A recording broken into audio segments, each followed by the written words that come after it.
Emma, partie 10, chapitre 49. Emma rentra dans le salon avec des sentiments tout différents de ceux qui l'en avaient fait sortir. Elle espérait alors trouver un peu de répit à sa souffrance, et maintenant elle éprouvait une sorte de vertige en face du bonheur qui venait si soudainement de lui échoir. Ils s'assirent autour de la table à thé. Cette réunion si simple et si habituelle prit, ce jour-là, aux yeux d'Emma, une signification nouvelle. Elle réussit avec peine à dissimuler son émotion et à se montrer une attentive maîtresse de maison. Le pauvre M. Woodhouse ne soupçonnait guère le complot tramé contre lui par l'homme qui l'accueillait si cordialement. Il était très anxieux de savoir si M. Knightley n'avait pas pris froid en faisant la route à cheval par la pluie. Eût-il pu lire dans le cœur de son visiteur, il se fût sans doute fort peu inquiété des poumons. Il fit part des nouvelles que M. Perry lui avait communiquées du ton le plus satisfait et le plus tranquille du monde, sans nulle impréhension de celle que les deux jeunes gens auraient pu lui offrir en échange. Pendant la nuit d'insomnie, c'était la rançon d'une telle journée, Emma s'aperçut que son bonheur n'était pas exempt de tout alliage. Il restait deux sujets de préoccupation, son père et Harriet. Elle avait conscience de leur titre. Relativement à son père, toute hésitation eût été coupable. Elle ne le quitterait jamais. Elle se sentait émue à cette seule pensée. Aussi longtemps que M. Woodhouse vivrait, elle ne pourrait former qu'un engagement dans ces conditions.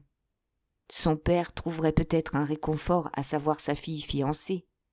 Au point de vue d'Harriet, la solution n'était pas si claire. Emma tenait à éviter à cette dernière toute peine inutile, à apporter tous les adoucissements possibles à la déconvenue qui l'attendait. Finalement, elle résolut d'annoncer à Harriet la cruelle nouvelle par lettre et de s'efforcer de la faire inviter à Brunswick Square pour quelques semaines. Isabelle, pendant son séjour à Hartfield, avait pris Harriet en amitié et Emma était sûre qu'un séjour à Londres serait un plaisir pour la jeune fille. Celle-ci n'aurait sans doute pas le courage de refuser une invitation si agréable, et grâce à son heureux naturel, elle trouverait probablement un apaisement à son chagrin dans les multiples distractions de la capitale. De toute façon, Emma était heureuse de donner à son amie un témoignage d'amitié et de considération. Emma se leva de bonne heure le lendemain matin et écrivit sa lettre à Harriet. Cette occupation la laissa un peu triste et préoccupée. Et M. Knightley n'arriva pas un instant trop tôt. Une promenade d'une demi-heure avec lui dans le parc pour refaire, au propre et au figuré, le chemin de la veille fut nécessaire pour lui rendre sa tranquillité d'esprit. M. Knightley n'était pas parti depuis assez longtemps pour qu'Emma eût la moindre velléité de donner une pensée à un autre quand une lettre fut apportée de Randalls. L'enveloppe était très épaisse. Elle en devina aussitôt le contenu et aurait voulu échapper à la nécessité de cette lecture. Elle se sentait maintenant parfaitement réconciliée avec Frank Churchill et n'éprouvait le besoin d'aucune explication. Néanmoins, elle fit sauter le cachet et lut le petit billet de Madame Weston qui était joint à un manuscrit plus volumineux. « J'ai le grand plaisir, écrivait Madame Weston, de vous adresser la lettre ci incluse. Je suis sûre que vous l'apprécierez et ne doute pas de son heureux effet. Je crois que nous serons désormais d'accord sur celui qui l'a écrite. Je ne veux pas vous retarder par une longue préface. Nous allons tous bien. Cette lettre m'a guéri de la petite indisposition nerveuse dont j'ai souffert récemment. Je n'ai pas beaucoup aimé votre mine mardi, mais la matinée était triste, et bien que vous n'admettiez pas l'influence de la température, je crois que tout le monde est affecté par un fort vent du nord-est. J'ai pensé à votre père pendant l'orage de mardi, mais j'ai eu la satisfaction d'apprendre par M. Perry qu'il ne s'en est pas ressenti. Toujours à vous, à Weston. À Madame Weston, Windsor, juillet. Ma chère madame, si je suis parvenue hier à me faire comprendre, vous attendez cette lettre. De toute façon, je sais qu'elle sera lue sans prévention. Vous êtes la bonté même, et je crois que toute votre bonté ne sera pas superflue pour excuser certains de mes actes. Mais j'ai été pardonnée par celle envers qui j'avais des torts plus graves encore, et ce précédent m'encourage. Il est très difficile aux gens heureux d'être humbles. J'ai déjà réussi à 2 reprises dans mes démarches pour obtenir mon pardon. Ai-je tort d'espérer trouver la même indulgence chez vous et ceux de vos amis qui ont eu à se plaindre de moi? Il faut avant tout que vous vous efforciez de comprendre l'exacte nature de ma position lorsque je suis arrivé à Randalls pour la première fois. J'avais un secret qu'il me fallait, à tout prix, protéger. Voilà le fait. Quant à savoir si j'avais le droit de me placer dans une situation de ce genre, c'est une autre question. Je ne la discuterai pas ici. Je renvoie ceux qui seraient tentés de me le contester à une petite maison en briques, avec des fenêtres grillagées dans le bas et des volets verts, sise à Highbury. Je n'osais pas me déclarer ouvertement. Les obstacles qui existaient à ce moment-là sont trop connus pour que je m'étende sur ce sujet. Mais, direz-vous, quel était votre espoir en agissant ainsi? Sur quoi comptiez-vous? Sur le temps, le hasard, les circonstances, la persévérance, la santé et la maladie? J'avais remporté une première et difficile victoire en m'assurant sa foi. Si vous désirez d'autres explications, j'ajouterai: j'ai l'honneur, chère madame, d'être le fils de votre mari et d'avoir hérité d'une disposition optimiste. Et c'est là un héritage qui surpasse de beaucoup en valeur les maisons et les propriétés. Considérez-moi donc dans ces circonstances arrivant à Highbury. Et il me faut à ce propos reconnaître mes torts, car cette visite aurait dû être moins tardive. Vous vous rappelez que ma venue a coïncidé avec l'arrivée de mademoiselle Fairfax. Comme dans cette occurrence, c'est vous seul qui avez été négligé. Vous me pardonnerez, j'en suis sûre, immédiatement. Quant à mon père, j'espère obtenir son indulgence en lui faisant remarquer que, par ma négligence, je me suis privé du réconfort de faire votre connaissance. Vous n'avez pas eu, j'espère, pendant la très heureuse quinzaine que j'ai passée près de vous, à me faire de reproches, sauf sur un point. Et maintenant j'arrive à la seule partie de ma conduite, pendant mon séjour chez vous, qui mérite des explications détaillées. C'est avec le plus grand respect et avec l'amitié la plus sincère que je fais allusion à mademoiselle Woodhouse. Mon père jugera sans doute que je dois ajouter, avec la plus profonde humiliation, les paroles qui lui sont échappées hier à ce sujet m'ont fait connaître son opinion. Je mérite ses reproches. Ma conduite envers mademoiselle Woodhouse pouvait prêter, je le reconnais, à des commentaires fâcheux en l'espèce. Peut-être afin d'aider à une dissimulation essentielle, ai-je profité, plus qu'il n'était convenable, des rapports d'intimité si naturellement établis entre nous dès le début. Je ne puis pas nier que mademoiselle Woodhouse ne fût ostensiblement préférée, mais vous pouvez me croire, si je n'avais pas été convaincu de son indifférence, je n'aurais jamais prolongé ce jeu dangereux que me suggérait mon égoïsme. Vive, aimable, gracieuse, mademoiselle Woodhouse ne m'a jamais fait l'impression d'être une jeune personne d'esprit romanesque, et j'avais d'autre part d'excellentes raisons d'être convaincu de sa bienveillante indifférence à mon égard. Elle reçut mes hommages sur un ton d'alerte marivaudage qui me convenait à merveille. Nous paraissions nous comprendre à demi-mot. Dans notre situation relative, ses attentions, du reste, étaient son dû. Je ne puis dire si mademoiselle Woodhouse avait des soupçons pendant mon premier séjour à Randalls. Quand je suis allé chez elle pour prendre congé, je me rappelle avoir été sur le point de lui confesser la vérité. Mais d'après son attitude, elle m'a paru vouloir éviter une explication. De toute façon, depuis longtemps, sa perspicacité avait certainement découvert une partie de la vérité. Je n'en puis douter. Elle m'a souvent fait des allusions voilées à ma situation.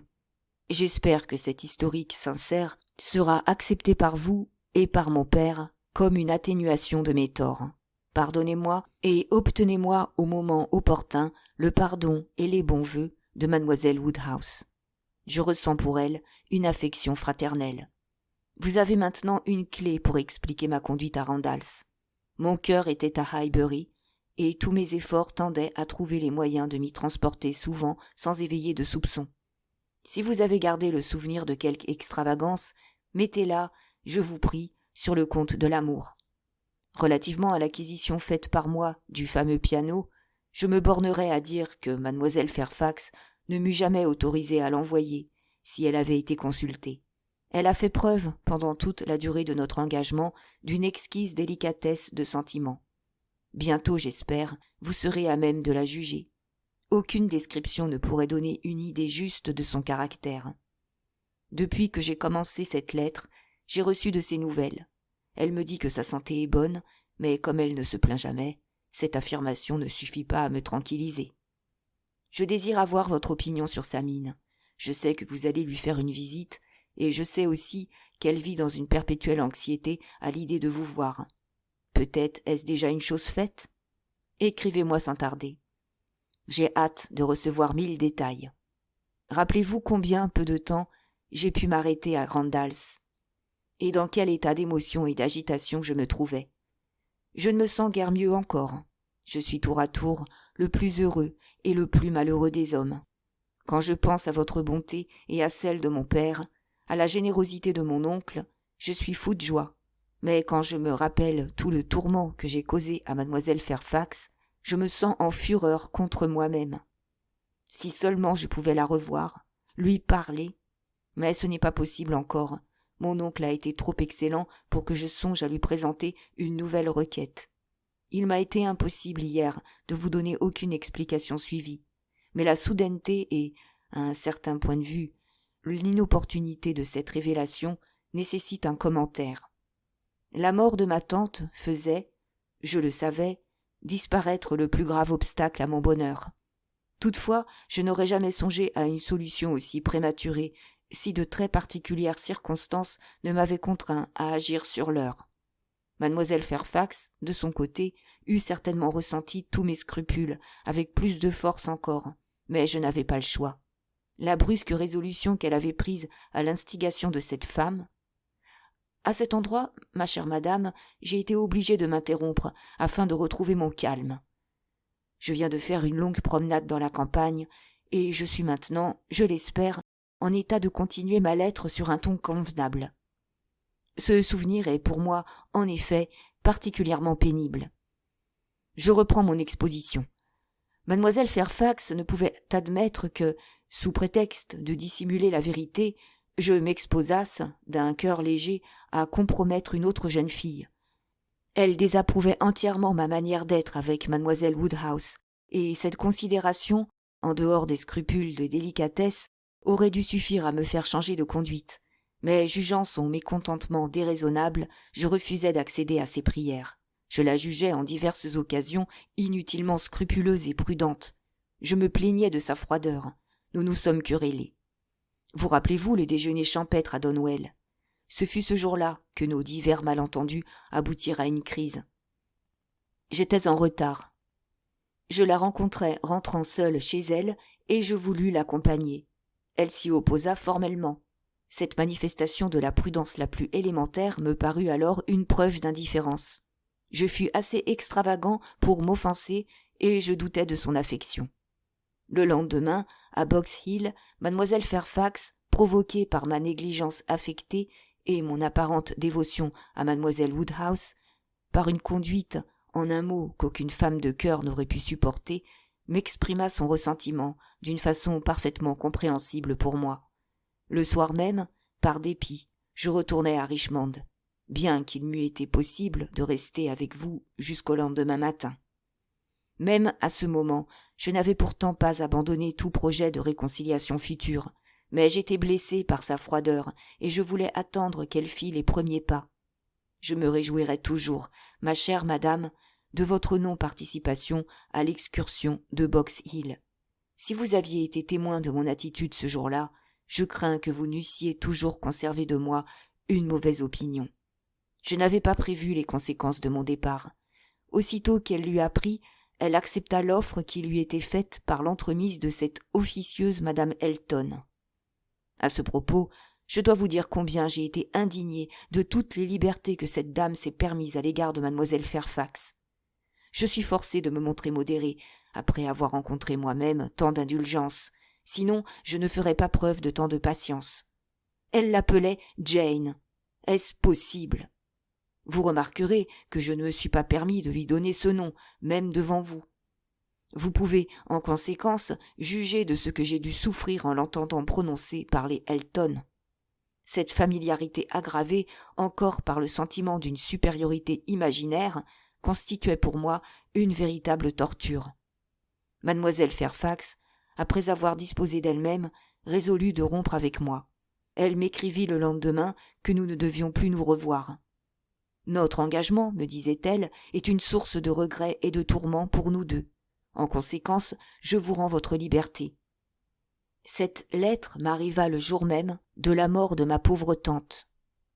J'y répondis sur l'heure, mais par suite d'une confusion consécutive à la multiplicité des charges qui m'incombaient, ma réponse, au lieu d'être envoyée avec les nombreuses lettres de ce soir-là, fut oubliée par mégarde dans mon bureau.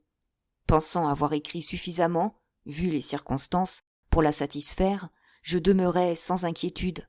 Je fus assez désappointé de ne pas recevoir de ses nouvelles sans retard, mais je lui trouvais des excuses et j'étais trop préoccupé et j'ajouterais trop confiant dans l'avenir pour me montrer formaliste. Nous nous transportâmes à Windsor et 2 jours après, je reçus un paquet. Toutes mes lettres qu'elle me renvoyait. Par le même courrier, je recevais un court billet me disant combien elle avait été surprise de n'avoir pas reçu de réponse à sa lettre précédente. Votre silence, ajoutait-elle, ne peut être interprété de 2 façons, et il est également désirable pour les 2 parties de liquider rapidement tout ce qui a trait à cette affaire. En conséquence, je vous adresse par une voie sûre toutes vos lettres, et je vous prie, s'il ne vous est pas possible de me renvoyer les miennes sur-le-champ, de façon à ce que le paquet me touche à Highbury d'ici une semaine, de bien vouloir me le faire parvenir à... Suivait tout au long l'adresse de Madame Smallridge aux environs de Bristol. Je connaissais le nom et l'endroit, et je compris aussitôt. Cette brusque décision concordait parfaitement avec son caractère résolu, et le secret dont elle avait été entourée était une preuve nouvelle de sa délicatesse. Vous pouvez imaginer quel choc je ressentis. Avant d'avoir découvert ma propre erreur, j'accusais la négligence de la poste. Que fallait-il faire ? Il n'y avait qu'une solution, parler à mon oncle. Sans cette sanction, je ne pouvais espérer être écouté encore. Je m'y décidai. Les circonstances étaient en ma faveur. Le malheur qui venait de le frapper avait adouci son orgueil et, sans grande peine, j'arrivai à faire agréer mon projet. Finalement, le pauvre homme, avec un profond soupir, me souhaita de trouver dans l'état de mariage un bonheur semblable au sien. Êtes-vous disposé à me plaindre dans l'affreuse inquiétude endurée par moi avant d'avoir gagné ma cause ? Pourtant, je n'ai été véritablement malheureux qu'au moment où j'ai eu la révélation de l'état de santé de mademoiselle Fairfax. J'ai pu juger alors, à son visage, de la gravité des souffrances que je lui avais infligées. Je suis arrivé à Highbury à une heure où je pensais avoir bien des chances de la trouver seule. Je ne fus pas désappointé. Après une longue lutte, j'obtins gain de cause. J'eus beaucoup de peine à dissiper ces justes préventions, mais c'est chose faite. Nous sommes réconciliés, et désormais, aucun malentendu ne pourra plus exister entre nous. Maintenant, ma chère madame, je vous prie de m'excuser d'avoir abusé de votre patience. Croyez à ma sincère reconnaissance pour toutes les bontés passées et permettez-moi de vous remercier par anticipation des attentions que votre cœur vous suggérera à l'égard de mademoiselle Fairfax. Vous jugerez sans doute que mon bonheur surpasse mon mérite. C'est aussi tout à fait mon opinion. Mademoiselle Woodhouse m'appelle l'enfant chéri de la fortune. J'espère qu'elle ne se trompe pas. Sur un point, mon bonheur est indiscutable, c'est d'être à même de me dire « Votre fils affectionné et reconnaissant. F.C.W.C. »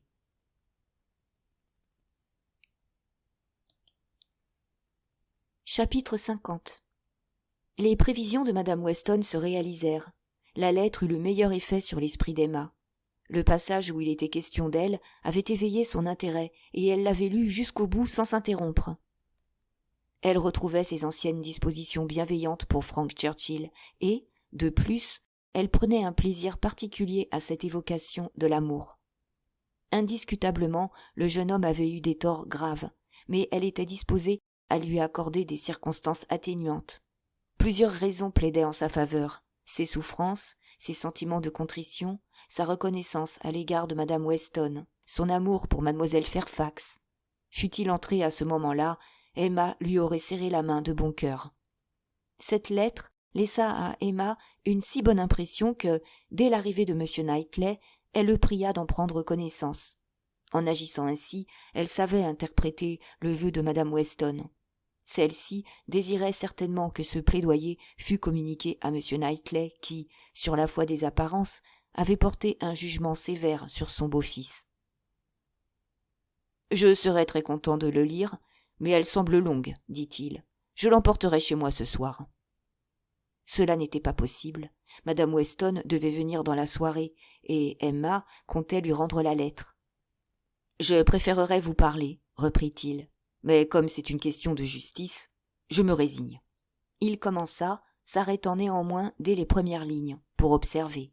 « Si j'avais eu l'occasion, à un moment donné, d'examiner un autographe de ce monsieur, ma chère Emma, je ne l'aurais pas lu avec la même indifférence. » Il continua et, au bout d'une minute, sourit et dit « Voici bien des compliments dès le début, mais c'est sa manière. Le style d'un homme ne doit pas servir de règle pour juger celui des autres. Ne soyons pas sévères. J'aimerais, ajouta-t-il, vous donner mon opinion au fur et à mesure. De cette façon, je ne perdrai pas conscience d'être à vos côtés. Néanmoins, si cette glose vous déplaît... » « Au contraire, vous me ferez plaisir. » M. Knightley se remit à lire. « Il plaisante, poursuivit-il, sur la force de la tentation. Il sait qu'il a eu tort et il ne peut apporter aucun argument raisonnable. Mauvais, il n'aurait pas dû former cet engagement. En se comparant à son père, il ne rend pas justice à ce dernier. Le caractère optimiste de M. Weston s'alliait chez lui à un sens précis du travail et de l'effort. En effet, il n'est pas venu jusqu'à l'arrivée de mademoiselle Fairfax à Highbury. Vous m'aviez bien dit à l'époque qu'il eût dépendu de lui de venir plus tôt. Vous glissez sur le fait avec beaucoup de discrétion, mais je n'oublie pas que, cette fois encore, vous aviez raison. Je n'étais pas tout à fait impartial dans mon jugement, Emma, mais je crois que, de toute façon, sa conduite m'aurait toujours inspiré de la méfiance. Quand il arriva au paragraphe qui concernait mademoiselle Woodhouse, il le lut à haute voix, accompagnant sa lecture d'un sourire, d'un regard, d'un mouvement de tête, d'un mot d'approbation, d'une critique ou d'un aveu d'amour suivant l'occasion. Il finit en disant, après avoir mûrement réfléchi, « Mauvais! Encore que ce pourrait être pire. Il jouait un jeu très dangereux. Il ne peut du reste être juge de ses manières envers vous. En somme, emporté par ses propres désirs, il se souciait fort peu des conséquences et n'avait en vue que son intérêt. Il s'imaginait que vous aviez percé son secret. C'était prêter aux autres son esprit d'intrigue.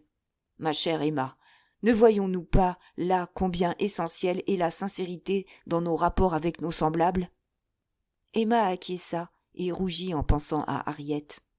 Ne pouvant donner une explication véridique de son trouble, elle suggéra. « Vous ferez bien de continuer. » Il reprit sa lecture, mais il s'arrêta bientôt pour dire. « Le piano. Ah, ce fut l'acte d'un novice. Il n'avait pas réfléchi que les inconvénients de cet envoi pourraient de beaucoup excéder le plaisir. » Le paragraphe concernant l'attitude du jeune homme à l'égard de mademoiselle Fairfax appela une nouvelle remarque. « Je partage entièrement votre avis, monsieur, » dit-il. « Vous avez raison d'avoir honte de votre conduite. »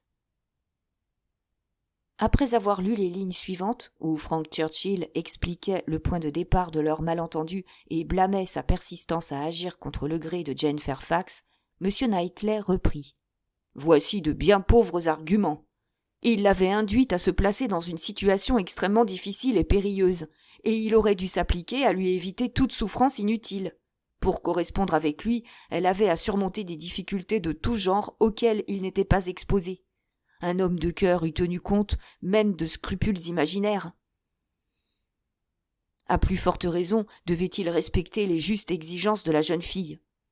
Il faut, pour ne pas s'indigner à l'idée de toutes les angoisses qu'elle a endurées, se reporter à la faute initiale et se rappeler qu'elle avait mal agi en acceptant de prendre un engagement. Il allait être maintenant question de l'excursion à Box Hill, et Emma commençait à se sentir gênée. sa propre conduite avait été si incorrecte. Elle tenait les yeux obstinément baissés.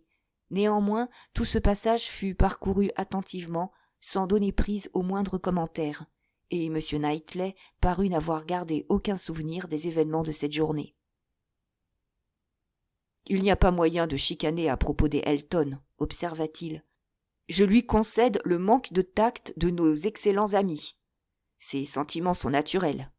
Quoi ? Elle avait réellement décidé de rompre définitivement avec lui. Elle se rendait compte de l'incompatibilité d'une pareille conduite avec les égards qui lui étaient dus. Madame Smallridge, de qui s'agit-il ? Jane avait accepté d'entrer en qualité de gouvernante chez Madame Smallridge, une amie intime de Madame Elton, une voisine de Maple Grove. Et, à ce propos, je me demande comment Madame Elton supportera ce désappointement. Ne faites pas de digression, ma chère Emma, pendant que vous m'obligez à lire. Nous voici au bout. J'aurais voulu que vous lisiez cette lettre dans un esprit plus bienveillant. Eh bien, je reconnais qu'il s'exprime ici avec cœur. Il paraît vraiment avoir souffert lorsqu'il l'a trouvée malade. Cher, beaucoup plus cher. Elle ne lui a pas longtemps tenu rigueur. Mon bonheur surpasse mon mérite. Allons, il se connaît bien.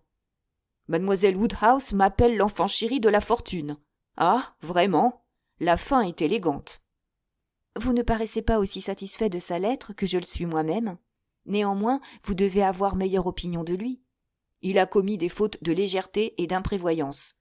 Mais comme il est indubitablement attaché à mademoiselle Fairfax, et qu'il aura bientôt l'avantage de vivre continuellement avec elle, je suis tout disposé à croire qu'il s'amendera. Au contact de sa femme, il acquerra la délicatesse et le sérieux qui lui font défaut. Et maintenant, permettez-moi de changer de conversation. J'ai, pour le moment, l'esprit si occupé de l'intérêt d'une autre personne que j'accorde malaisément mon attention à Frank Churchill. Depuis ce matin, je médite un plan que je veux vous soumettre. Il s'agit de trouver le moyen de faire ma demande en mariage sans attenter au bonheur de votre père. La réponse d'Emma a été toute prête. Tant que mon père vivra, il ne peut être question d'un changement. Je ne le quitterai jamais. Je comprends et j'approuve les sentiments qui inspirent votre résolution, reprit M. Knightley. Toutefois, cette condition ne me paraît pas incompatible avec mon désir. J'avais d'abord songé à demander à M. Woodhouse d'émigrer avec vous à Donwell, mais je connais trop votre père pour m'être arrêté longtemps à ce projet. Une transplantation de ce genre compromettrait le confort de votre père et peut-être même sa santé. Je me suis en revanche arrêté à un projet que je crois réalisable. Je sollicite le bonheur d'être admis à Hartfield. Emma, de son côté, avait eu dès le début la pensée d'un exode général à Donwell, mais, comme lui, après réflexion, elle en avait reconnu l'impossibilité. Elle n'avait pas envisagé la seconde alternative, et elle fut extrêmement touchée de cette preuve évidente d'affection.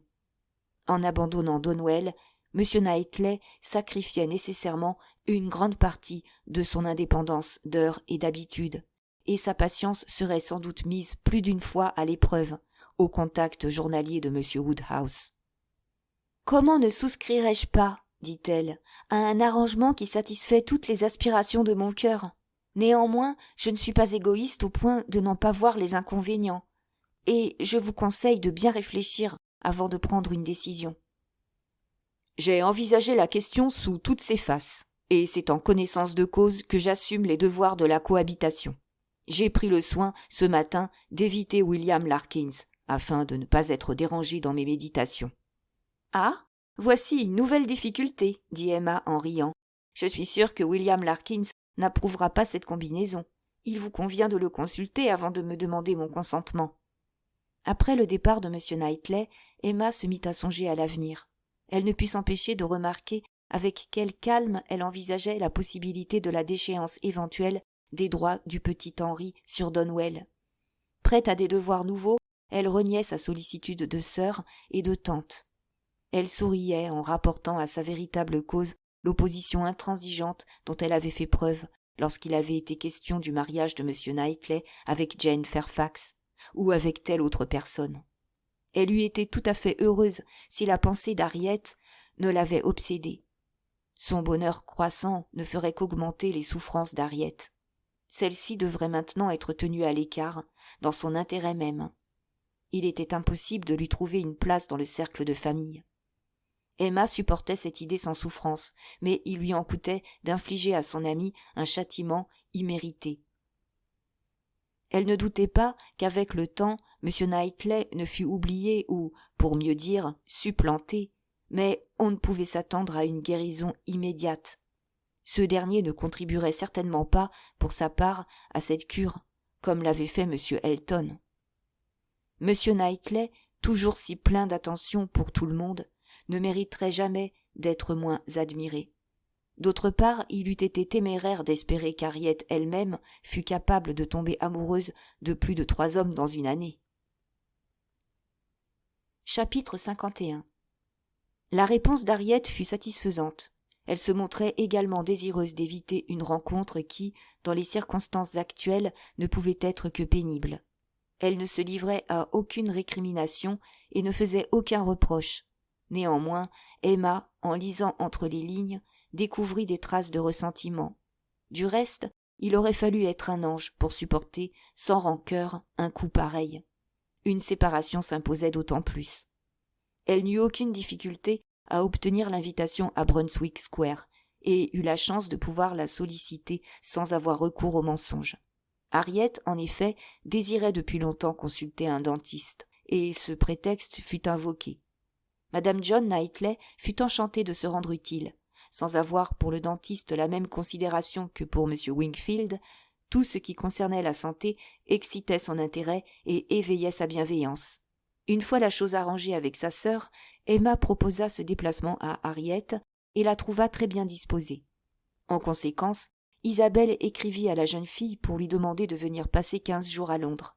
Elle y fut conduite dans la voiture de M. Woodhouse. Le voyage s'effectua dans les meilleures conditions et Harriet arriva saine et sauve à Brunswick Square. Cette question réglée, Emma put jouir, sans arrière-pensée, des visites de M. Knightley. Délivrée de la préoccupation que lui causait le grave désappointement d'Harriet, elle s'abandonna tout entière à son bonheur et ne voulut permettre à aucune autre raison d'anxiété de remplacer immédiatement dans son esprit celle qui venait de se dissiper. Il lui restait encore, en effet, une autre communication en perspective. Il faudrait bientôt faire à M. Woodhouse l'aveu de ses fiançailles. Elle résolut d'attendre pour cette confession que Mme Weston eût accouché, afin de ne pas ajouter aux actuelles préoccupations de son père. C'était en conséquence au moins une quinzaine de loisirs et de paix. Mettant à profit ses vacances spirituelles, elle se prépara à remplir un agréable devoir en allant faire une visite à Mlle Fairfax. La similitude de leurs situations respectives augmentait encore les dispositions bienveillantes d'Emma. Pendant la maladie de Mlle Fairfax, elle s'était arrêtée en voiture à la porte des Bates, mais elle n'avait pas franchi le seuil de la maison depuis le lendemain de l'excursion de Box Hill. Ce jour-là, l'évidente détresse de la jeune fille qui s'enfuyait avait éveillé sa compassion, bien qu'elle ne soupçonnât pas alors l'acuité de cette souffrance. Dans la crainte de ne pas être cette fois encore la bienvenue, elle attendit en bas pendant que la domestique l'annonçait. Elle entendit la réponse immédiate. Priez-la de monter. Et un instant après, elle fut rejointe dans l'escalier par Jane en personne, s'avançant à sa rencontre pour bien marquer tout le plaisir que lui causait cette visite. Emma fut frappée du changement survenu dans l'apparence de la jeune fille. Sa beauté se trouvait rehaussée par l'éclat de la santé. Ses manières avaient acquis, précisément, ce qui leur manquait. La chaleur, l'animation, l'aisance. Jane Fairfax lui tendit la main et lui dit à voix basse, d'un ton ému. « Combien vous êtes aimable. En vérité, mademoiselle Woodhouse, il m'est impossible de vous exprimer. J'espère que vous croirez. Excusez-moi de ne pouvoir parler. » Emma, très satisfaite de cet accueil, aurait trouvé sans difficulté les mots appropriés si, à ce moment, le son de la voix de madame Elton, provenant du salon, n'avait frappé son oreille. Elle se contenta en conséquence de résumer ses sentiments de sympathie et ses félicitations en une très amicale poignée de main. Madame Bates et madame Elton étaient ensemble. Mademoiselle Bates était sortie, ce qui expliquait le silence qui avait régné dans la pièce, durant ces 2 minutes.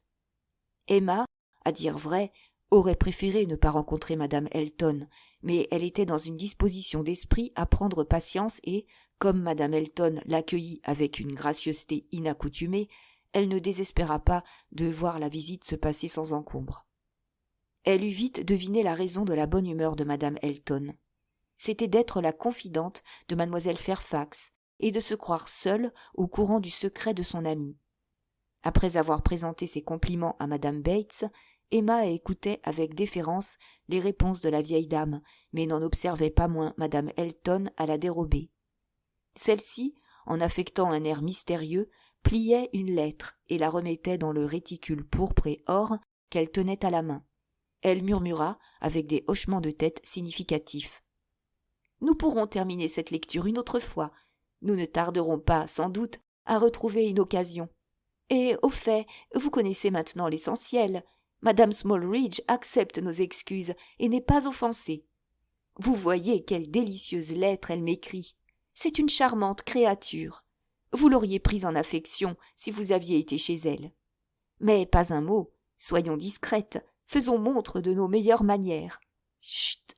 Je voulais avant tout vous tranquilliser relativement à madame Smallridge.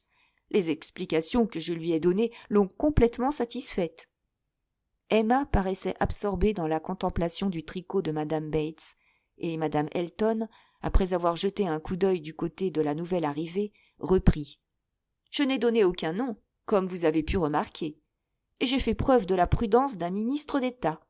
Je puis dire que j'ai conduit cette affaire parfaitement bien. » La conversation devint ensuite générale, et madame Elton interpella directement Emma. « Avez-vous remarqué, mademoiselle Woodhouse, l'étonnante transformation de notre petite amie? Ne trouvez-vous pas que cette cure fait le plus grand honneur à Perry? Sur ma parole, Perry a fait un miracle en la remettant sur pied en si peu de temps.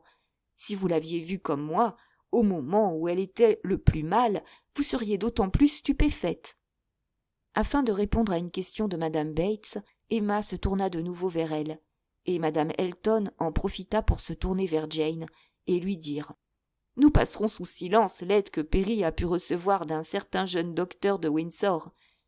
Non, non, Perry gardera tout le mérite de la cure. » Elle éleva ensuite la voix et reprit la conversation interrompue. « Je ne crois pas avoir eu le plaisir de vous voir, mademoiselle Woodhouse, depuis notre excursion à Box Hill. Une agréable excursion. Il m'a semblé pourtant que ce jour-là, certains d'entre nous paraissaient préoccupés. Je vous propose de profiter du beau temps pour refaire cette promenade. Nous goûterons mieux encore, cette fois, la vue magnifique et le grandiose panorama.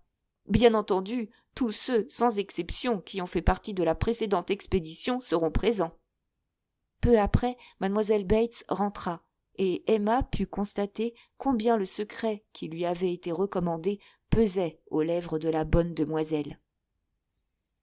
« Merci, chère mademoiselle Woodhouse, dit-elle aussitôt. Vous êtes la bonté même. Il m'est impossible de dire « Oui, je comprends. L'avenir de Jane. Mais vraiment, elle est tout à fait remise. Comment va monsieur Woodhouse ? J'en suis enchantée. Oui, c'est un charmant jeune homme. Si amical. Non, je voulais parler de cet excellent monsieur Perry qui a montré tant de sollicitude pour Jane. » La surprise anormale témoignée par mademoiselle Bates à la vue de madame Elton éveilla l'attention d'Emma. Elle acquit bientôt la conviction, les apartés de mademoiselle Bates étant toujours transparents, que cette visite était le gage d'une réconciliation. Sans doute la rupture de l'engagement avec madame Smallridge avait causé quelque dépit au presbytère à l'égard de Jane, et la mauvaise humeur était maintenant dissipée. Au bout d'un moment, madame Elton éleva la voix et dit « Oui, ma bonne amie, je suis ici, et depuis si longtemps que partout ailleurs je me croirais forcée de faire des excuses. Voici la vérité. J'attends mon maître et seigneur. Il m'a donné rendez-vous. » « Quoi ? Aurons-nous le plaisir d'avoir la visite de monsieur Elton ? Ce sera une véritable faveur, car je sais que les messieurs n'aiment pas à faire de visite le jour, et monsieur Elton en particulier est si occupé. » « Vous avez raison, mademoiselle Bates. Il est pris du matin au soir. Tout le monde a une bonne raison pour le déranger. Le juge de paix, l'inspecteur des écoles, les marguilliers viennent continuellement le consulter. On semble ne pas pouvoir prendre une décision sans lui. Je dis souvent, sur ma parole, monsieur Elton, je préfère ma situation à la vôtre. Je ne sais où j'en serais avec mes crayons et ma musique si j'avais seulement la moitié de vos visites. Toutefois, il viendra certainement, je puis vous l'assurer. Il tient essentiellement à vous présenter ses hommages. Elle ajouta à mi-voix en se penchant vers mademoiselle Bates. Et c'est une visite de félicitations dont il ne pouvait se dispenser. Mademoiselle Bates rayonnait. Il m'a promis de venir dès qu'il serait libre, continua madame Elton. Il est enfermé avec Knightley pour discuter des affaires très importantes. Monsieur Elton est la main droite de Knightley.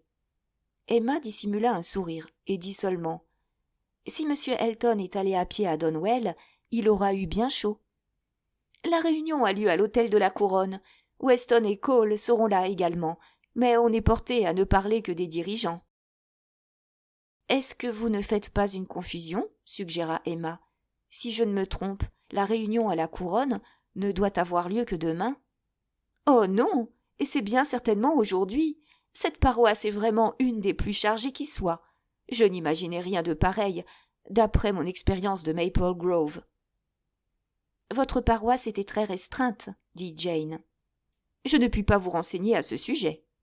Mais il est facile de faire cette déduction, en se basant sur le petit nombre des élèves qui fréquentent l'école patronnée par votre sœur. »« C'est vrai, c'est parfaitement juste. Intelligente créature. J'ai souvent pensé, ma chère Jane, que nos deux natures se complétaient. Ma vivacité et votre bon sens, n'est-ce pas la perfection ? Je ne veux pas insinuer, néanmoins, que certaines personnes ne puissent vous juger déjà parfaite, mais chut, arrêtons-nous là. » Cette dernière recommandation paraissait superflue, car Jane se montrait disposée à se consacrer à mademoiselle Woodhouse, autant que la politesse le permettait. Au bout de 10 minutes, M. Elton fit son apparition. Sa femme l'accueillit avec de spirituels reproches. « Eh bien, je vous fais mon compliment. Vous deviez me rejoindre au début de ma visite, et voici plus d'1 heure que je suis à charge à nos amis. Vous n'avez pas craint d'abuser de ma patience. Vous saviez que, fidèle à mon devoir d'épouse, je demeurerais à mon poste. Je viens de donner à ces jeunes filles un bel exemple d'obéissance conjugale. Elles peuvent être appelées, d'un jour à l'autre, à en faire leur profit. » M. Elton était de si mauvaise humeur qu'il ne parut pas particulièrement impressionné par cette saillie. Après avoir échangé les politesses d'usage avec les autres dames, il s'assit en se plaignant d'avoir trop chaud. « Quand je suis arrivé à Donwell, dit-il, Knightley n'était pas là. C'est curieux, c'est inexplicable. Je lui avais envoyé un billet ce matin et il m'avait fait répondre qu'il serait certainement chez lui jusqu'à 1 heure. »« Donwell » interrompit madame Elton. « Vous arrivez de la réunion de la Couronne, n'est-ce pas ? » ?»« Non, c'est pour demain. Je désirais précisément voir Knightley aujourd'hui à ce propos. Une chaleur si insupportable. Par-dessus le marché, j'avais pris à travers champs de crainte d'arriver en retard. Et tout cela pour ne pas le trouver chez lui. Je vous assure que je ne suis pas du tout content. Et aucune excuse, aucun message pour moi. La femme de charge a déclaré ignorer absolument que je fusse attendu. Très extraordinaire. Personne n'a pu me donner le moindre renseignement. Ne trouvez-vous pas, mademoiselle Woodhouse, que de la part de notre ami Knightley, il y a là quelque chose d'incompréhensible ? » Emma en convint de bonne grâce et ne chercha pas à excuser un pareil manquement aux règles de la courtoisie. « Je ne puis imaginer, dit madame Elton, comment M. Knightley a pu agir avec tant de légèreté à votre égard. Mon cher monsieur Elton, il a dû laisser un message pour vous, j'en suis sûre. Knightley est parfois excentrique, mais pas à ce point. Ses domestiques auront oublié. Croyez-moi, c'est ainsi. Cette négligence n'a rien d'extraordinaire quand il s'agit des domestiques de Donwell, qui sont tous, je l'ai toujours remarqué, empruntés et mal stylés. Je ne voudrais pour rien au monde avoir un être comme son Harry pour servir à table. Et quant à madame Hodges, Wright la tient en petite estime. Elle lui avait promis une recette et ne l'a jamais envoyée. « J'ai rencontré Larkins, reprit M. Elton, avant d'arriver à la maison, et il m'a affirmé que je ne trouverais pas son maître chez lui. Mais je ne l'ai pas cru. William m'a confié que depuis le retour de M. Knightley, il n'était pas parvenu à l'approcher. Je n'ai pas, du reste, à me mêler des griefs de M. Larkins, et je m'en tiens aux miens. Je suis très mécontent d'avoir fait inutilement cette longue promenade au soleil. » Emma résolut de rentrer sans délai. Selon toute probabilité, elle était attendue à Hartfield. Elle pourrait avertir M. Knightley, qui trouverait sans doute le moyen de regagner l'estime de M. Elton. Elle fut contente, en prenant congé, de voir que Mlle Fairfax se préparait à l'accompagner hors de la chambre et même à descendre jusqu'en bas. Elle saisit l'occasion pour dire « Il vaut mieux qu'il ne m'ait pas été possible de parler. Si vous aviez été entouré d'autres amis, j'aurais pu être tentée d'amener le sujet sur le tapis et de poser des questions. Je me serais sans doute montrée impertinente. »« Oh !» reprit Jane, en rougissant, « vous n'aviez pas à craindre d'être indiscrète. Vous ne pouviez pas me faire plus de plaisir qu'en me témoignant de l'intérêt. En vérité, mademoiselle Woodhouse, j'ai conscience d'avoir gravement manqué à mes devoirs, et c'est pour moi une grande consolation de savoir que ceux de mes amis dont la bonne opinion m'est particulièrement précieuse ne sont pas dégoûtés au point. Je n'ai pas le temps de vous exprimer tout ce que je ressens. J'ai hâte de faire des excuses, de donner des explications. Je sens combien cela est nécessaire. Mais hélas, si votre compassion ne vous inspire pas des sentiments d'indulgence… « Oh, vous êtes vraiment trop scrupuleuse, » reprit Emma avec chaleur, en lui prenant la main. « Vous ne me devez aucune excuse, et ceux à qui on pourrait supposer le droit de demander des explications sont si satisfaits, si enchantés même. Vous êtes bien bonne, mais je sais ce que mes manières ont été pour vous. Si froides et artificielles. J'avais toujours un rôle à jouer. Vous avez dû me prendre en horreur. Je vous en prie, n'en parlez plus. C'est à moi de vous faire des excuses. Pardonnons-nous mutuellement. Nous rattraperons, j'espère, le temps perdu. Avez-vous de bonnes nouvelles de Windsor ? Très bonnes. Nous apprendrons bientôt, je suppose, que nous devons vous perdre, précisément au moment où je commence à vous connaître. Il n'est bien entendu question de rien pour le moment. Je resterai ici tant que le colonel et madame Campbell ne me rappelleront pas. Aucune décision ne peut être actuellement prise, j'en conviens, mais, reprit Emma en souriant, permettez-moi de vous dire que vous devez avoir des projets. Jane sourit à son tour et répondit « C'est vrai. Voici. Je sais que je peux me confier à vous. Il est décidé que nous habiterons avec M. Churchill à Enscombe. Il doit y avoir 3 mois de grand deuil et, après ce délai, la date sera officiellement fixée. » Merci. C'est justement ce que je voulais savoir. Adieu, adieu. Chapitre 52. Les amis de Madame Weston eurent bientôt la satisfaction d'apprendre son heureuse délivrance. La nouvelle de la naissance d'une petite fille doubla la joie d'Emma. Elle avait toujours désiré l'apparition d'une petite mademoiselle Weston.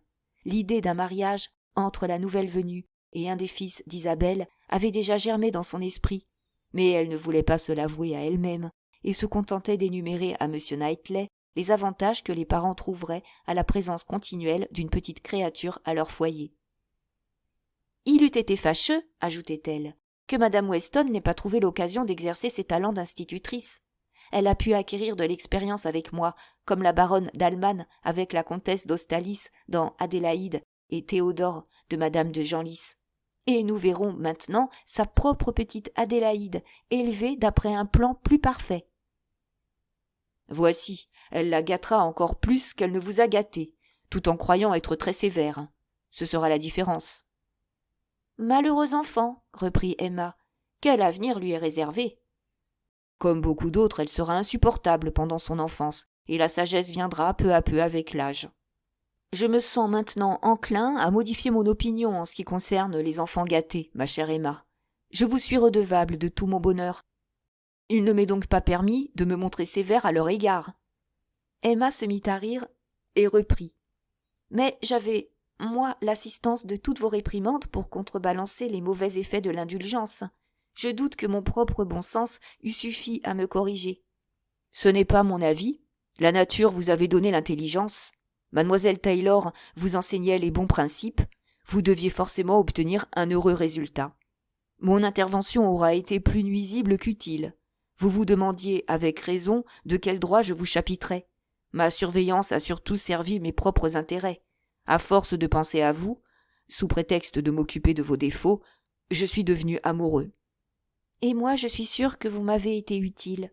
Je subissais votre influence sans vouloir me l'avouer. Si la pauvre petite Adélaïde Weston doit être gâtée, vous ferez œuvre pie en lui faisant subir un traitement identique, à l'exception pourtant de vous attacher à elle, quand elle sera plus grande. Combien de fois dans votre enfance vous êtes-vous approché de moi d'un air futé pour me dire « Monsieur Knightley, je vais faire telle ou telle chose, papa m'a donné l'autorisation. » Ou bien « Mademoiselle Taylor me l'a permis. » Il s'agissait bien entendu d'un acte que je désapprouvais. Quelle douce créature j'étais! Je ne m'étonne pas que vous conserviez un souvenir aussi précis de mes discours. Vous m'avez toujours appelé Monsieur Knightley, et l'habitude ne me fait plus paraître cette appellation si cérémonieuse, mais elle l'est. Je voudrais que vous me donniez un autre nom. Je me souviens vous avoir appelé une fois George, dans l'espoir de vous être désagréable, mais comme vous n'avez rien dit, et que vous n'avez pas paru vous en apercevoir, je n'ai pas recommencé. Et ne pouvez-vous maintenant dire George pour m'être agréable? Impossible. Je ne pourrai jamais vous nommer autrement que Monsieur Knightley. Je vous promets cependant, ajouta-t-elle en rougissant, de vous appeler une fois par votre nom de baptême. Je ne vous fixerai pas le jour, mais il vous est loisible de deviner l'endroit. Moi, Emma, je te prends. George, pour mon époux. Et je te donne ma foi. Emma regrettait souvent de ne pouvoir ouvertement reconnaître le service important que M. Knightley s'était efforcé de lui rendre en lui déconseillant une de ses principales folies, son intimité avec Harriet Smith. Mais c'était un sujet trop délicat qu'elle ne pouvait pas aborder. Il était rarement question d'Harriet entre eux. Emma était portée à attribuer cette réserve à un sentiment de délicatesse. Il soupçonnait sans doute que l'intimité avec Harriet déclinait. Dans d'autres circonstances, en effet, elle ne se serait pas contentée de recevoir des nouvelles d'Harriet par l'intermédiaire d'Isabelle. Il avait sans doute remarqué l'absence de correspondance directe. Emma éprouvait un véritable chagrin d'être forcée d'avoir un secret pour M. Knightley, et seule la volonté de ne pas aggraver, par des confidences, la triste situation de son amie lui donnait la force de se taire. Isabelle écrivait souvent et tenait Emma minutieusement au courant. Au début, elle avait trouvé Harriet moins gaie que de coutume, ce qui s'expliquait du reste suffisamment par le motif même de la visite et la crainte du dentiste. Mais depuis ce moment, Isabelle n'avait rien remarqué d'anormal dans le caractère d'Harriet, qui paraissait toujours disposée à s'amuser et à rire avec les enfants. Emma fut agréablement surprise en apprenant qu'Harriet devait prolonger son séjour au-delà du terme fixé. Monsieur et Madame John Knightley comptaient venir à Hartfield au mois d'août, et ils avaient offert à Harriet de rester avec eux jusqu'à cette époque. Ils feraient le voyage tous ensemble. Monsieur Knightley, de son côté, avait reçu la réponse à la lettre où il annonçait à son frère son mariage. Il tendit l'enveloppe à Emma. « John prend part à mon bonheur comme un frère. Il a pour vous, je le sais, une grande affection, mais il n'est pas complimenteur, et une autre jeune fille jugerait peut-être qu'il est un peu froid dans son appréciation même. » « Il écrit comme un homme raisonnable, » répondit Emma, après avoir pris connaissance de la lettre. « J'estime sa sincérité. Il considère évidemment ce mariage comme étant tout à mon avantage, mais toutefois, il ne désespère pas de me voir devenir en un mot celle que je vous parais être aujourd'hui. S'il m'avait décerné des louanges imméritées, je ne l'aurais pas cru. Non, Emma, il n'a nullement cette intention. Il veut seulement dire... Si nous pouvions aborder ce sujet sans aucune réserve, il s'apercevrait sans doute que nos opinions sur les deux intéressés ne diffèrent pas sensiblement. « Emma, ma chère Emma. »« Oh, interrompit-elle gaiement, si vous trouvez que votre frère ne me rend pas justice, attendez seulement que mon père ait exprimé son opinion. Il jugera que tous les avantages sont de votre côté, tout le mérite du mien. Je crains de devenir bientôt la pauvre Emma. » « Ah, reprit-il, si votre père pouvait être amené à envisager notre mariage dans le même esprit que John, les difficultés seraient vite levées. Je suis amusé par le passage de la lettre de mon frère où il dit que ma communication ne l'a pas étonné. Il s'attendait, dit-il, à recevoir une nouvelle de ce genre. Si je ne me trompe, votre frère vous soupçonnait de nourrir des idées matrimoniales, mais il ne songeait nullement à moi et ne cache pas sa surprise à cet égard. De toute façon, je ne comprends pas qu'il ait deviné en partie mes pensées. Je ne me rends pas compte d'avoir laissé paraître dans ma conversation ou dans ma manière aucun symptôme significatif.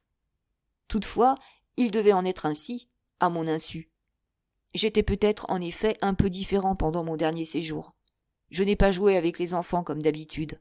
Ces pauvres garçons ont remarqué un soir que l'oncle George paraissait maintenant être toujours fatigué. Le moment approchait où la nouvelle devrait se répandre au dehors.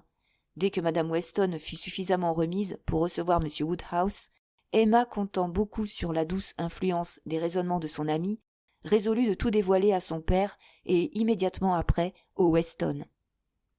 Elle s'était fixé une heure, sinon, l'instant venu, le cœur lui manquant, elle aurait remis la communication à plus tard. Mais M. Knightley, devant venir la relayer, force lui fut de parler, en s'efforçant de prendre un ton enjoué afin de ne pas augmenter la tristesse de cette révélation par une apparence de mélancolie.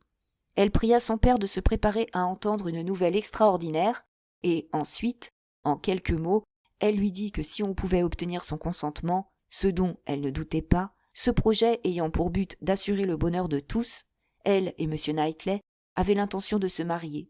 De cette façon, il pourrait jouir de la présence constante à Hartfield d'une personne qu'il aimait beaucoup. Pauvre homme, ce fut un coup terrible pour lui, et il fit tous ses efforts pour dissuader sa fille de ce projet. « Ne disiez-vous pas toujours que vous ne vouliez pas vous marier, renoncer à votre indépendance ?» Emma l'embrassait et souriait. Elle parla longtemps. Il ne fallait pas la mettre au même rang qu'Isabelle et Madame Weston. Le mariage de ces dernières, en les enlevant de Hartfield, avait en effet causé un grand vide. Mais elle, au contraire, ne quitterait pas la maison. Elle continuerait d'y habiter. Il serait beaucoup plus heureux d'avoir M. Knightley toujours à sa portée.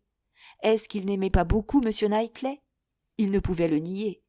Il pourrait le consulter sur ses affaires à tout instant. Il le trouverait toujours disposé à lui rendre service, à écrire ses lettres, et à l'aider de toute façon. M. Woodhouse reconnut la justesse de ses remarques. M. Knightley ne pouvait pas être là trop souvent, il serait très heureux de le voir chaque jour. Mais n'en était-il pas ainsi actuellement ? Pourquoi ne pas continuer à vivre comme par le passé ? Bien entendu, Emma ne pouvait espérer persuader son père en une conversation. Néanmoins, l'idée lui avait été suggérée, le temps et la continuelle répétition feraient le reste.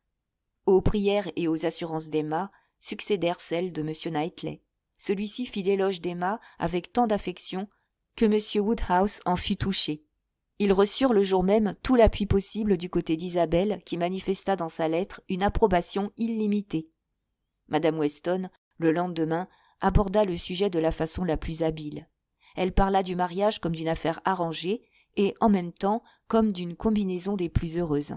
M. Woodhouse finit par accepter le projet comme définitif et, tous ceux dont il avait coutume de prendre l'avis, l'ayant assuré que son bonheur y trouverait son compte, il se montra disposé à envisager la possibilité de sa réalisation d'ici 1 an ou 2. Madame Weston, de son côté, avait été extrêmement surprise en recevant les confidences d'Emma. Mais elle se rendit compte aussitôt du bonheur qui allait échoir à son amie. C'était un mariage si avantageux à tous les points de vue qu'elle se jugea sévèrement de ne l'avoir pas toujours souhaité. Combien peu d'hommes, parmi ceux susceptibles de prétendre à la main d'Emma, eussent renoncé à leur chez-soi pour Hartfield, et qui, excepté M. Knightley, auraient été capables de faire preuve d'assez de patience envers M. Woodhouse pour rendre cet arrangement possible. La difficulté de régler la situation du pauvre M. Woodhouse avait toujours été envisagée dans les projets que M. Weston et elle avaient formés concernant un mariage entre Frank et Emma. Mais la conciliation des titres d'Enscombe et de ceux d'Hartfield était restée à l'état de problème. M. Weston lui-même n'avait jamais pu proposer une solution et se contentait de dire « Cette affaire s'arrangera toute seule, les jeunes gens trouveront le moyen ».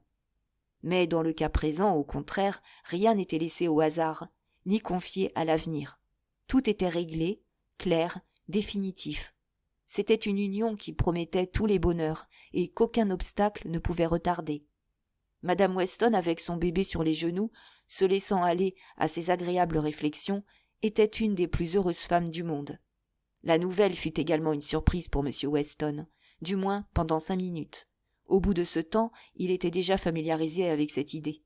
Il vit tous les avantages de ce mariage et s'en réjouit autant que sa femme. Son étonnement fut de courte durée et au bout d'1 heure il n'était pas loin de croire qu'il avait toujours prévu ce dénouement. « D'après ce que je comprends, c'est un secret, dit-il. Ce genre d'affaire est toujours un secret, puis on s'aperçoit un beau jour que tout le monde est au courant. Vous m'avertirez lorsque je pourrai en parler. Je demande si Jane a le moindre soupçon. » Le lendemain matin, il alla à Highbury pour s'en assurer. Il confia le secret à Jane. N'était-elle pas comme sa fille aînée? Mademoiselle Bates étant présente, la nouvelle passa naturellement à Madame Cole, puis fut transmise à Madame Perry, et finalement à Madame Elton.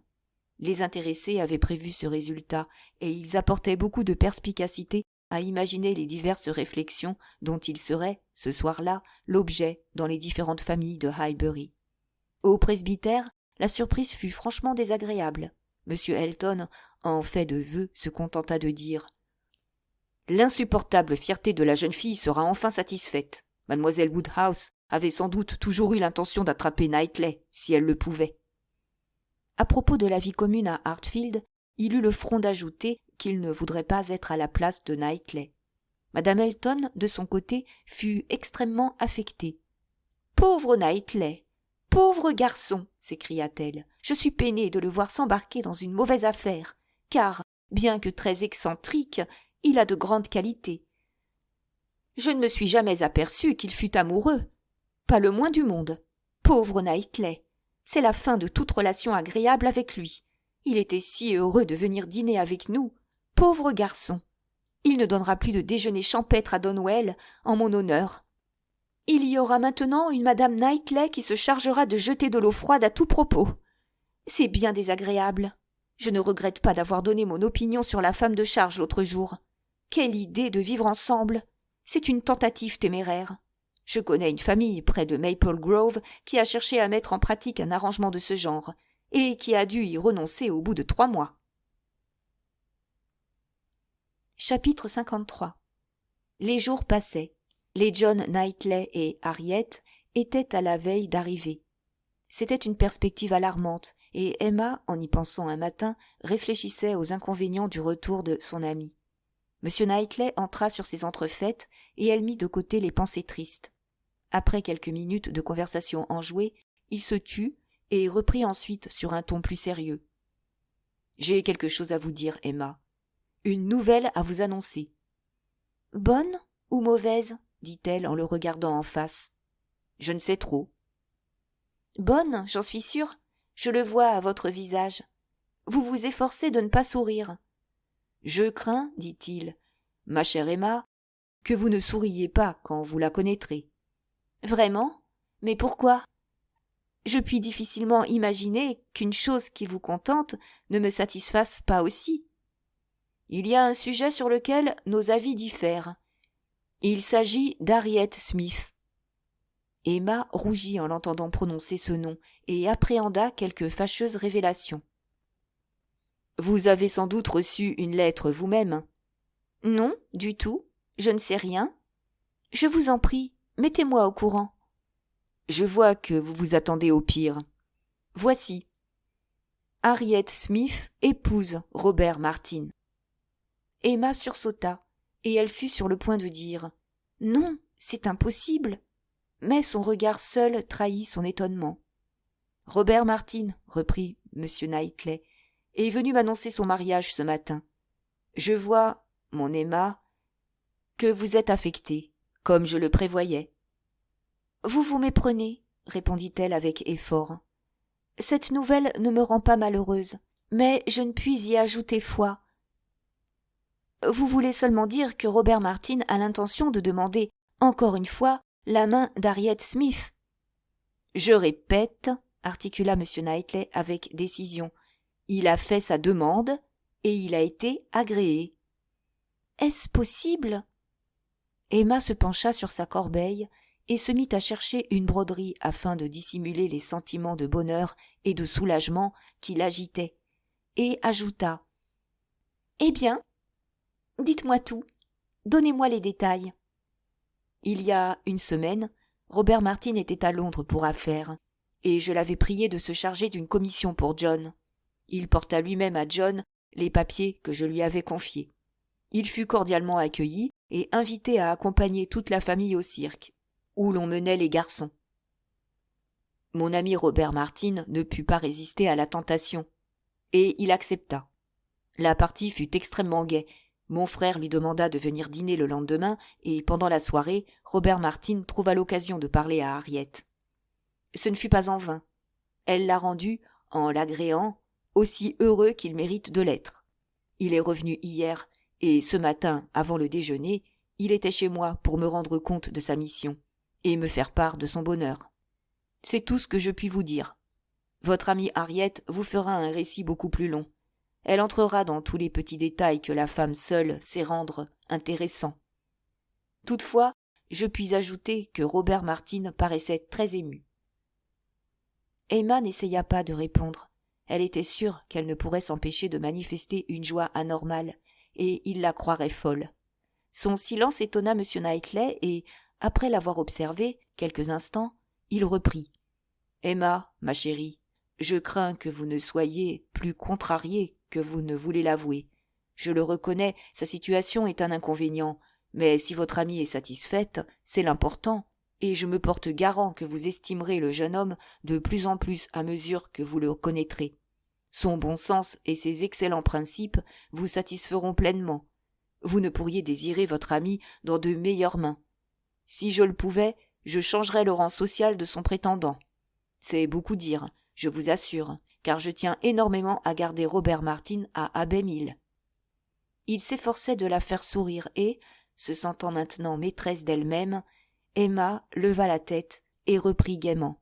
« Ne vous donnez pas la peine d'essayer de me réconcilier avec ce mariage. Je trouve qu'Harriet fait extrêmement bien. Sa parenté n'est sans doute pas plus relevée que celle du jeune homme, et de toute façon, elle lui est certainement inférieure au point de vue de la respectabilité et du caractère. C'est la surprise qui m'a fait garder le silence. J'avais des raisons de croire, tout dernièrement encore, qu'elle était bien éloignée de penser à lui. « Vous devez connaître votre amie mieux que moi, » reprit M. Knightley, « mais, si je ne me trompe, c'est une aimable et tendre personne. Elle ne doit pas être portée à se montrer cruelle envers un jeune homme qui lui fait l'aveu de sa passion. »« Sur ma parole, vous la connaissez à merveille. Mais, monsieur Knightley, êtes-vous bien sûr qu'elle l'ait accepté définitivement? N'avez-vous pas mal compris? Vous avez parlé de beaucoup de choses, affaires, exposition de bestiaux, nouvelles méthodes. Peut-être ces affirmations catégoriques ne concernaient-elles pas l'acceptation d'Harriet, mais les dimensions de quelques taureaux fameux. C'est un peu fort, reprit M. Knightley en riant.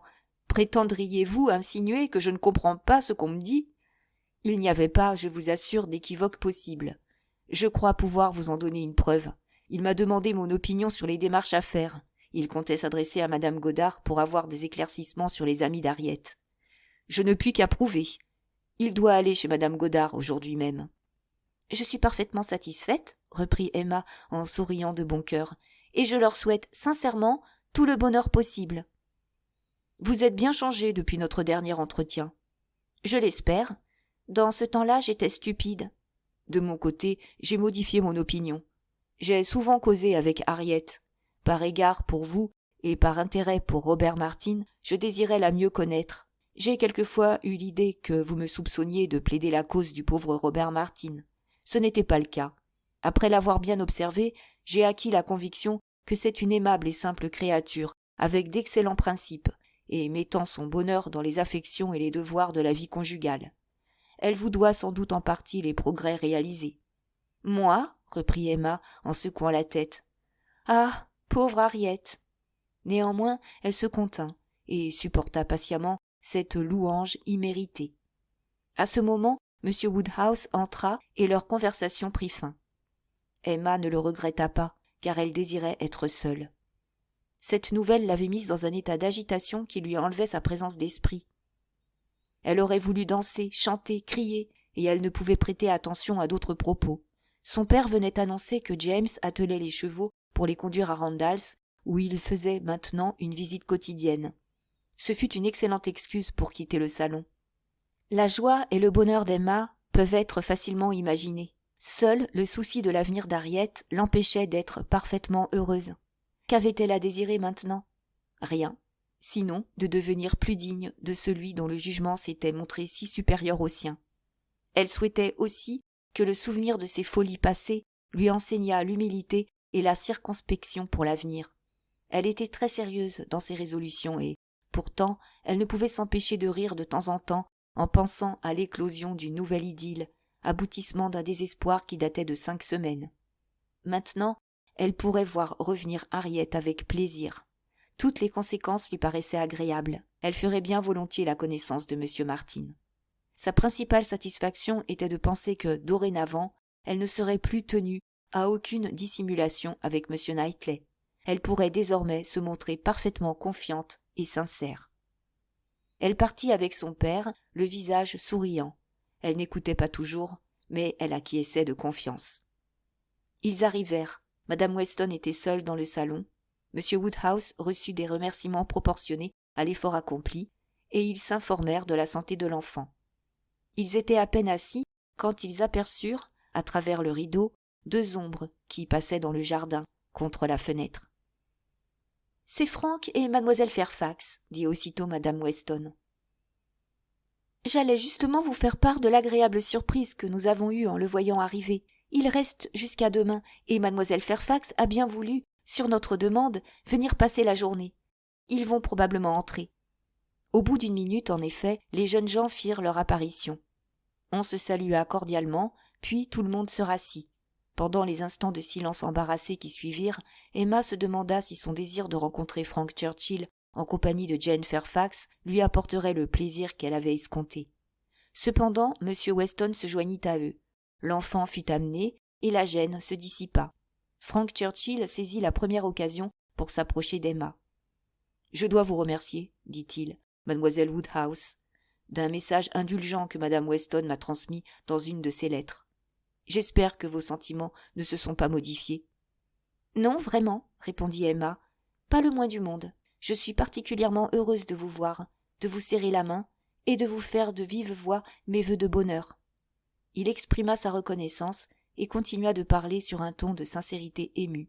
« N'a-t-elle pas bonne mine ?» dit-il en regardant Jane. « Vous voyez comme mon père et madame Weston l'entourent d'affection. » Mais sa nature eut vite repris le dessus, et, les yeux rieurs, après avoir fait allusion au retour des Campbell, il prononça le nom de Dixon. Emma rougit et lui interdit de jamais prononcer ce nom en sa présence. Elle ajouta « Je ne puis évoquer ce souvenir sans honte. » La honte devrait être toute de mon côté. Mais est-il possible que vous n'ayez jamais eu aucun soupçon, du moins sur la fin? Je n'en avais pas le moindre, je vous assure. C'est extraordinaire. J'ai été une fois sur le point. Je regrette de n'avoir pas suivi mon inspiration. J'aurais mieux fait de manquer de discrétion et de tout vous raconter. N'y pensez plus. Quand les Campbell seront de retour, nous irons à Londres, et nous y resterons. Je pense jusqu'au moment où nous pourrons l'emmener à Enscombe. Mais actuellement, je suis condamnée à une cruelle séparation. Nous ne nous étions pas revus depuis le jour de la réconciliation. N'avez-vous pas compassion de moi ?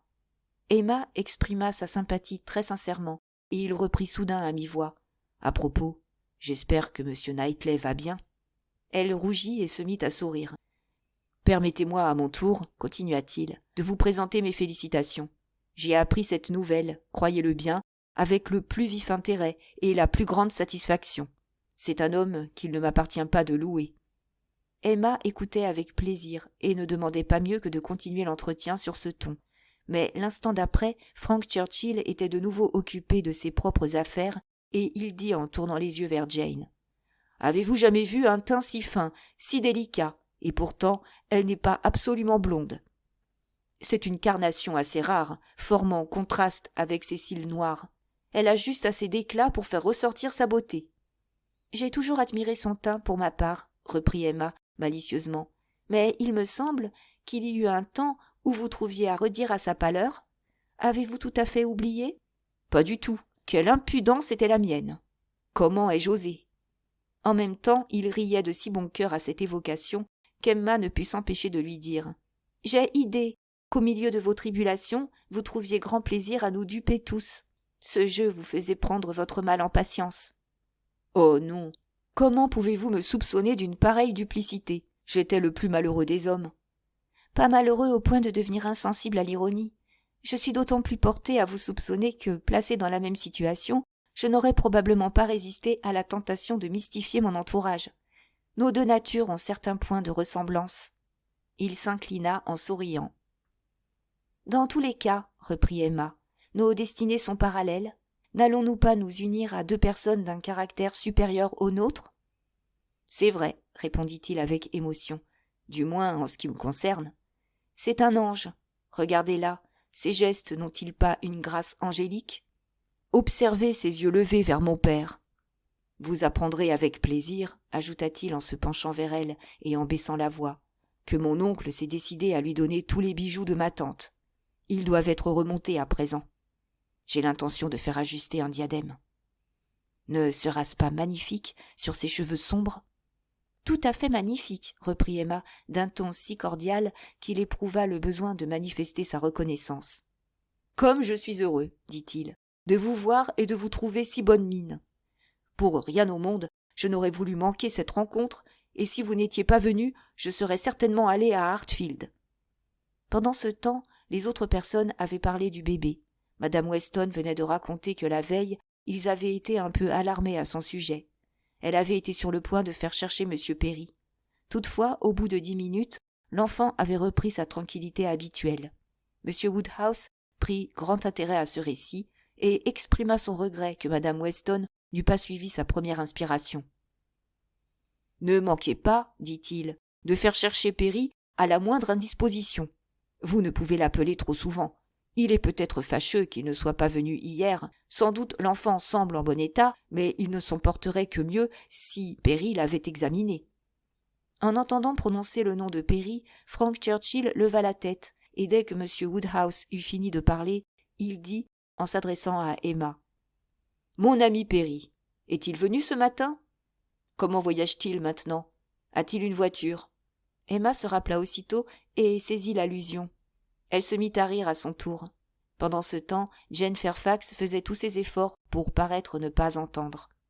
« Quel rêve extraordinaire !» reprit-il. « Je ne puis jamais y penser sans rire. Elle nous entend, mademoiselle Woodhouse. Elle nous entend. Je le devine au frémissement de sa joue. Elle a beau froncer le sourcil. Regardez-la. Ne voyez-vous pas qu'en ce moment, le paragraphe même de sa lettre qui me donnait la nouvelle passe devant ses yeux? Elle se rappelle ma bévue et ne peut prêter attention à rien d'autre. » Jane fut contrainte de sourire, et se tournant vers lui, elle dit d'une voix basse et calme. « Comment pouvez-vous évoquer ces souvenirs? Ils s'imposeront parfois, mais je ne m'explique pas que vous les recherchiez. » Il répondit avec beaucoup d'entrain et d'esprit. Emma n'en partageait pas moins l'avis de Jane. En quittant Randalls, elle ne put s'empêcher d'établir une comparaison entre les deux hommes. Tout à l'avantage de M. Knightley. Elle avait eu grand plaisir à revoir Frank Churchill, mais jamais la supériorité morale de M. Knightley ne l'avait autant frappée. Chapitre 54. Emma conservait malgré tout une légère anxiété concernant la possibilité pour Harriet d'envisager un autre mariage sans arrière-pensée, mais son incertitude ne fut pas de longue durée. Les John Hartley et Harriet arrivèrent à Hartfield. Dès qu'elle put trouver l'occasion de rester 1 heure en tête-à-tête avec son amie, elle put se rendre compte que Robert Martin avait réellement supplanté M. Knightley et que la jeune fille plaçait désormais de ce côté tout son espoir de bonheur. Au début, Harriet était un peu gênée, mais lorsqu'elle eut reconnu avoir été présomptueuse et s'être imaginé des attentions qui n'existaient pas, sa confusion se dissipa et elle parut avoir oublié le passé pour se consacrer au présent et à l'avenir. Emma avait eu soin d'accueillir Harriet avec les plus chaudes félicitations afin de dissiper toute crainte relative à son approbation. Celle-ci fut en conséquence très heureuse de donner tous les détails touchant leur soirée à Astley et le dîner du lendemain. Elle s'étendait sur ce sujet avec la plus évidente complaisance. Cette transformation rapide plongea Emma dans l'étonnement. Il fallait admettre, pour l'expliquer, qu'Harriet avait toujours conservé du goût pour Robert Martin. Le mystère de la parenté d'Harriet fut dévoilé. Elle était la fille d'un commerçant assez riche pour avoir pu lui assurer la pension relativement importante dont elle disposait, et assez respectueux des usages et de la morale pour avoir désiré éviter un scandale. Aucune objection au mariage ne fut soulevée du côté du père. Il se montra généreux dans cette circonstance, comme il l'avait toujours été. Quand Emma eut fait la connaissance de Robert Martin, elle se rendit compte que le bon sens et la rectitude de jugement du jeune homme étaient précisément les qualités propres à assurer le bonheur de son amie. Celle-ci serait guidée et soutenue, et, au contact de femmes intelligentes, ses bonnes dispositions naturelles se développeraient, certainement. Harriet, absorbée par les préparatifs de son mariage et accaparée par les demoiselles Martin, était de moins en moins à Hartfield. La transformation qui s'imposait semblait s'accomplir de la façon la plus graduelle et la plus naturelle du monde. Par la force des choses, leur intimité toute artificielle était appelée à disparaître. Avant la fin de septembre, Emma accompagna Harriet à l'église et assista au mariage de son amie avec une satisfaction que même la présence de M. Elton ne parvint pas à troubler. Du reste, à ce moment, elle ne voyait en celui-ci que le clergyman, dont la bénédiction devait bientôt tomber sur elle. Jane Fairfax avait déjà quitté Highbury pour aller rejoindre les Campbell. Auprès de ceux-ci, elle se sentait véritablement chez elle. M. Churchill et son neveu étaient également à Londres, où ils attendaient la fin du deuil. Le mois d'octobre était celui choisi par M. Knightley et par Emma. Ils désiraient que leur mariage fût célébré pendant le séjour de John et d'Isabelle à Hartfield, afin de pouvoir faire un voyage d'une quinzaine de jours au bord de la mer. John et Isabelle approuvaient ce plan, mais comment pourrait-on obtenir le consentement de M. Woodhouse? Celui-ci ne parlait jamais du mariage que comme d'un événement très lointain. Néanmoins, il commençait à se rendre compte que l'échéance était inévitable. Première étape vers la résignation. Il n'en fut pas moins vivement affecté en entendant parler d'une date ferme. Emma, qui ne pouvait supporter voir souffrir son père, n'insista pas. Les messieurs Knightley, pour l'encourager, assuraient qu'une fois l'événement accompli, la détresse de M. Woodhouse disparaîtrait. Mais tout en reconnaissant la justesse de leurs prévisions, elle hésitait à causer une nouvelle émotion à son père. La situation se dénoua de la façon la plus inattendue à la suite d'un incident vulgaire. La basse-cour de Madame Weston fut une nuit dépouillée de tous ses dindons. D'autres poulaillers eurent le même sort. Pour M. Woodhouse, cette rapine constituait un vol avec effraction, et s'il ne s'était senti sous la protection de son gendre, il eût été en proie aux terreurs dès le coucher du soleil. La force, la résolution, la présence d'esprit des messieurs Knightley lui inspiraient une confiance illimitée. Il appréhendait le moment où M. John Knightley serait forcé de rentrer à Londres. Cette crainte salutaire fut pour M. Woodhouse le commencement de la sagesse, et quand Emma proposa de fixer le mariage au mois d'octobre et de revenir s'installer à Hartfield avec son mari avant le départ de M. John Knightley, elle rencontra la pleine approbation de son père. Vers le milieu d'octobre, M. Elton fut appelé à célébrer dans l'intimité le mariage de M. Knightley et de Mlle Woodhouse. La cérémonie fut des plus simples, comme il convient à des gens qui n'ont de goût ni pour le faste, ni pour la parade. Madame Elton écouta avec surprise la description que lui fit son mari du cortège et des toilettes. « Rien de plus mesquin, d'après ce que je comprends. Célina ne voudra pas croire à une pareille pénurie de dentelles. Je ne pensais pas que ce mariage dût égaler le nôtre, mais je m'attendais à mieux. » Cependant, la malveillance s'arrêta au seuil du temple. Les souhaits affectueux du petit noyau de vrais amis qui assistaient à la bénédiction nuptiale se réalisèrent en tout point. Les époux furent parfaitement heureux.